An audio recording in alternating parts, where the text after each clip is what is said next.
ಮಂಗಳೂರು ಅಂತಾರಾಷ್ಟ್ರೀಯ ವಿಮಾನ ನಿಲ್ದಾಣಕ್ಕೆ 2 ಅತ್ಯಾಧುನಿಕ ಅಗ್ನಿಶಾಮಕ ವಾಹನಗಳು ಸೇರ್ಪಡೆಗೊಂಡಿವೆ.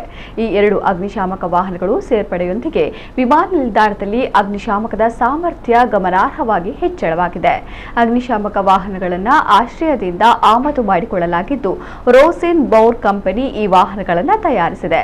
ಪ್ರಪಂಚದಾದ್ಯಂತ ಪ್ರಮುಖ ವಿಮಾನ ನಿಲ್ದಾಣಗಳಲ್ಲಿ ಇಂತಹ ಅಗ್ನಿಶಾಮಕ ವಾಹನಗಳು ಇವೆ. ಇವುಗಳ ಸೇರ್ಪಡೆಯು ವಿಮಾನ ನಿಲ್ದಾಣದ ಸುರಕ್ಷತೆ ಮತ್ತು ಕಾರ್ಯಾಚರಣೆಯ ಶ್ರೇಷ್ಠತೆಯ ಬದ್ಧತೆಯನ್ನು ಬಲಪಡಿಸುತ್ತದೆ. ಈ ವಾಹನಗಳು 12,500 ಲೀಟರ್ ನೀರು ಮತ್ತು 1,500 ಲೀಟರ್ ಫೋಮ್ ಲೋಡ್ ಅನ್ನು ಹೊತ್ತೊಯ್ಯುತ್ತವೆ. 2009ರ ಈ ಹಿಂದಿನ ವಾಹನಗಳಲ್ಲಿ 10,000 ಲೀಟರ್ ನೀರು ಮತ್ತು 1,300 ಲೀಟರ್ ಫೋಮ್ ಸಾಮರ್ಥ್ಯ ಮಾತ್ರ ಇತ್ತು. ಬ್ಯಾಟರಿ ಚಾಲಿತ ವಾಹನಗಳು ಅವುಗಳಲ್ಲಿರುವ ಆಟೋ ಎಜೆಕ್ಟರ್ ವ್ಯವಸ್ಥೆಯನ್ನ 100% ಸಾಮರ್ಥ್ಯದಲ್ಲಿ 90 ಲೀಟರ್ ವರೆಗೆ ನೀರನ್ನು ಹೊರಹಾಕಲು ಅನುವು ಮಾಡಿಕೊಡುತ್ತವೆ. ಇದು ಡೀಸೆಲ್ ಬಳಕೆಯನ್ನ ಬಹಳ ಕಡಿಮೆ ಮಾಡುತ್ತವೆ. ಈ ವಾಹನದಲ್ಲಿ 4 ಆಸನಗಳ ವ್ಯವಸ್ಥೆ ಇರುತ್ತದೆ.